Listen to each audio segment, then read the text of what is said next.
Eu quero convidá-los a abrir a Bíblia em Gênesis capítulo 26. Faltam 15 minutos para 0 horas, para o ano novo.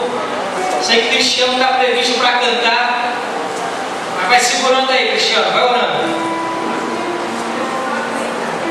O culto dessa noite, ele girou em cima da temática, onde todas as canções falavam sobre família. E eu quero refletir contigo alguns minutos sobre algumas verdades encontradas no texto de Gênesis, do capítulo 24 ao capítulo 26. Tema da mensagem: uma família preparada para gerar as promessas de Deus. Uma família preparada para gerar as promessas de Deus. Eu quero trazer à memória a gestação de uma criança. O processo de gestação de uma criança, dependendo do ambiente e do momento no qual a mãe vive, pode contribuir positivamente ou negativamente na vida dessa criança. Deus fez uma promessa a Abraão, lá em Gênesis capítulo 12, versículo 2, que faria dele uma grande nação, que iria abençoá-lo, engrandecê-lo, e ele seria uma bênção. E quando olhamos para o livro de Gálatas, capítulo 3, verso 29, Paulo vai dizer o seguinte: vocês são de Cristo, então sois descendência de Abraão e herdeiros conforme a promessa. A proposta de Deus é nos abençoar, e a promessa de Deus, penso eu, que ela deve ser gerada dentro do nosso coração da forma correta. Havia uma promessa sobre a vida de Abraão, e no capítulo 26 de Gênesis, eu quero ler a partir do versículo 23. Depois subiu dali a Berseba, e apareceu-lhe o Senhor naquela mesma noite e disse: eu sou o Deus de Abraão e teu pai, não temas, porque eu sou contigo, abençoar-te-ei e multiplicarei a tua semente por amor de Abraão meu servo. Então edificou ali um altar e invocou o nome do Senhor e armou ali a sua tenda, e os servos de Isaque cavaram ali um poço. Eu quero compartilhar contigo nesses poucos minutos 6 verdades estabelecidas por Deus na vida de Isaque. Esse texto que eu acabei de ler, Abraão já tinha falecido, a sua esposa já tinha falecido, e Isaque agora estava recebendo de Deus as mesmas palavras que Deus fez a Abraão. Quando Deus mandou a Abraão deixar a sua terra, atua para a sua parentela e ir para uma terra que Deus iria buscar. A primeira verdade, igreja, a primeira verdade, família, que eu quero compartilhar contigo, para que você venha gerar as promessas de Deus da maneira como Deus quer. A primeira verdade: priorize o seu relacionamento com Deus. Ensine a sua família, ensine os seus filhos a priorizar o relacionamento com Deus. No capítulo 24 de Gênesis, Abraão já estava com a idade avançada. Deus havia concedido a ele o filho da promessa, Isaque. Só que Isaque era um quarentão solteiro. Abraão sabia que a qualquer momento ele iria partir. Deus deu Isaque. Deus levou Abraão em uma experiência única no monte. Quando Deus ordenou que ele sacrificasse o seu filho. E Deus entrou com providência. Agora Abraão vê o seu filho envelhecer e ainda solteiro. 40 anos solteiro. E a preocupação de Abraão era a minha descendência, a promessa de Deus sobre a minha vida. Será que ela vai se cumprir? Será que Isaque E Abraão chama Eliezer, o seu servo bom e fiel, e manda ir até a terra da sua família, a terra de Arã, encontrar uma mulher que fosse da sua família, que não fosse cananeia, para que casasse com o seu filho e gerasse filhos, para que a promessa de Deus fosse cumprida na vida de Abraão. E Abraão manda o seu filho, seu servo Eliezer, e Eliezer chega até Arã, e lá ele conhece Rebeca, uma donzela, uma mulher formosa aos olhos, uma mulher virgem, filha de Betuel. Ela não era cananeia, era da família de Abraão. E ali Eliezer faz uma proposta e traz aquela linda mulher, e apresenta aquela mulher, Isaac, a Abraão, e eles se casam. Sara morre, e logo em seguida Abraão falece, e agora Isaac dá continuidade à promessa que Deus havia conferido a Abraão. Só que tem um detalhe: Rebeca também é estéril. Rebeca não poderia dar filho a Isaac. Será que a promessa de Deus sobre a vida de Abraão vai se cumprir? E como vai se cumprir? Rebeca é estéril, Rebeca não pode conceder filho a Isaac. Aí eu começo a olhar e aprender, e eu quero compartilhar uma segunda verdade. Em 2013, ensine a sua família a superar situações aparentemente impossíveis. Ensine os seus filhos, ensine a sua esposa, ensine ao seu esposo, ensine a sua família a superar situações aparentemente impossíveis. Porque é impossível Rebeca dar luz a filhos. A promessa não vai se cumprir. Interessante que no capítulo 25, no verso 20, você vai ver que Isaac tinha 40 anos. E no versículo 21 você vai ver também que Isaac, ele orava constantemente pela sua esposa. Eu quero falar para você, meu amado, ore pela tua família constantemente. Ora que aquilo que parece impossível aos olhos dos homens, aos olhos de Deus não é impossível. Porque Isaac orou, ele pediu a Deus um filho, e Deus ouviu a oração de Isaac. Versículo 21 do capítulo 25 diz: Isaac orou instantemente ao Senhor por sua mulher, porquanto era estéril. E o Senhor ouviu as suas orações, e Rebeca, sua mulher, concebeu e deu à luz a Esaú e Jacó. Dali estava nascendo duas nações, onde o menor iria reinar sobre o maior. Eu quero falar para você, pai e mãe, se há alguma situação aparentemente impossível aos teus olhos e aos olhos dos homens, eu quero te dizer que você serve um Deus de milagre, um Deus de causas impossíveis. E a Bíblia diz que Rebeca deu à luz porque havia um homem de Deus orando constantemente pela família. Aquele homem gerou a promessa de Deus.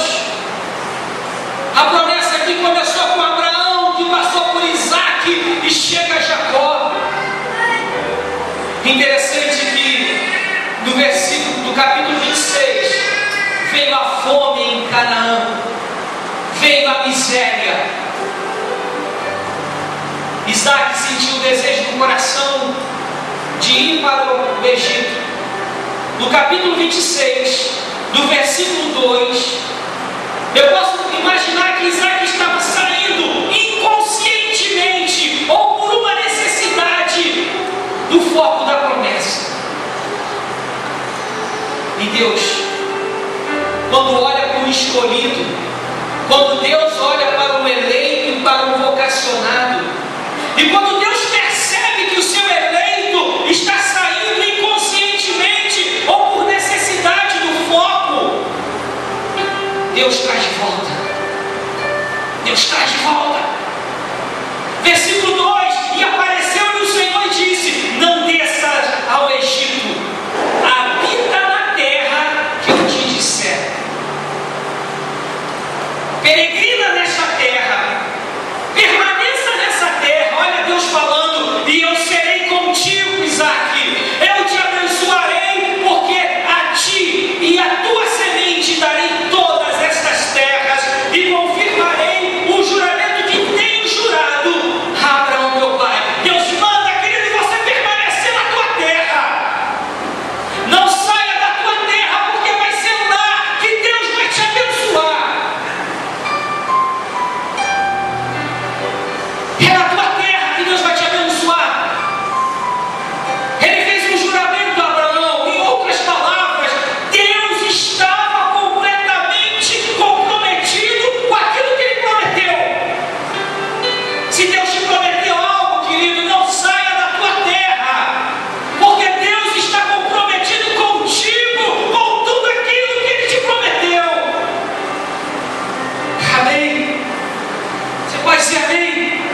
e entulharam os poços cavados por Abraão. No versículo de número 15 do capítulo 26, e todos os poços que os servos de seu pai tinham cavado nos dias de Abraão, seu pai, os filisteus entulharam e encheram de terra. Isaac ficou em Gerar. Em Gerar existia um rei chamado Abimeleque, que foi amigo de Abraão. Abimeleque permitiu que Isaac ficasse ali com a família. Só que Abimeleque percebeu que tudo aquilo que Isaac fazia prosperava, tudo aquilo que Isaac colocava a mão prosperava. Sabe por quê, querido? Porque o homem de Deus, quando está comprometido com Deus, tudo aquilo que ele faz prospera. Porque Abimeleque percebeu: Deus é com ele. Se Deus é por nós, quem será contra nós? E Abimeleque mandou Isaac para outro lugar. E Isaac começou a cavar poços, poços que estavam entulhados, poços que estavam abandonados, porque quando o homem de Deus, ele coloca a mão em terra seca, Deus faz brotar água viva. Verso 18 do capítulo 26: e tornou Isaac e cavou os poços de água que cavaram nos dias de Abraão seu pai, que os filisteus tamparam depois da morte de Abraão, e chamou-os pelo nome que chamaram seu pai. Cavaram, pois, os servos de Isaac naquele vale e acharam ali um poço de água viva. Ei, você vai fazer brotar a semente, é só você colocar a mão. Amado, quando tomamos uma posição, quando tomamos uma atitude, com certeza vão surgir oposições. Tenha discernimento, querido, ao cavar os seus poços. Talvez em algum momento você vai ter que parar a obra. Foi o que aconteceu quando Isaac cavou esse poço, que estava abandonado há anos. Brotou a água. Os pastores de Gerar, diz no verso 20, começaram a brigar com os pastores de Isaac. Só que Isaac não era de briga. Ei, homem de Deus não é homem de briga, porque quem briga no lugar do homem de Deus é o Senhor. Ei, você é daquele que não leva desaforo para casa? Está errado, amado. Chamaram Isaac para briga. Isaac falou: estou fora, estou fora. E Isaac chamou aquele poço Ezeque, que significa poço de contenda. Cuidado, querido, para você não cavar em lugar onde há contenda. Há um segundo conselho: cuidado para você não cavar em lugar onde há inimizade. O outro poço que Isaac cavou foi um poço que trouxe inimizade. Mas o último poço que Isaac cavou, no versículo de número 22 do capítulo 26, e partiu dali e cavou outro poço, e não brigaram sobre ele. Por isso chamou o seu nome de Reobote e disse: porque agora nos alongou o Senhor e crescemos nesta terra. Amado, eu quero te dizer, quando você for cavar o seu poço, tenha cuidado, que esse poço pode trazer contendas. Cuidado, que esse poço pode trazer inimizade. Mas em 2013, cave onde você vai ter plenitude, amplitude, e você vai ter a aprovação do Senhor. E eu quero convidá-lo, querido, nesse último minuto do ano de 2012, a se colocar de joelho, aonde você estiver. Eu quero convidar minha esposa para estar aqui no altar comigo, acompanhado do meu filho, porque é essa família que nos sustenta no altar. E você vai orar pela tua família agora, querido, nesses últimos minutos de 2012, pedindo a Deus pelo ano que está descendo, que seja um ano de conquista, que seja um ano de superação.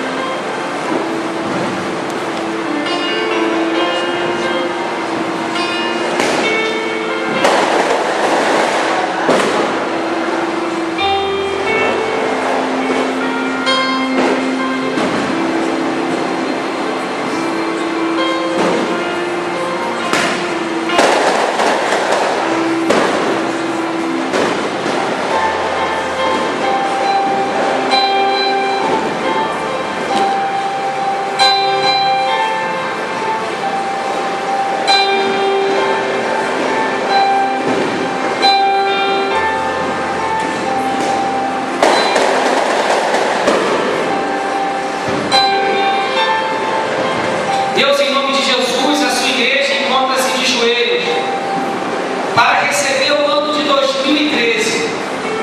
Que Ele venha trazendo esperança, que Ele venha trazendo paz, que Ele venha trazendo harmonia dentro dos lares, dentro das famílias.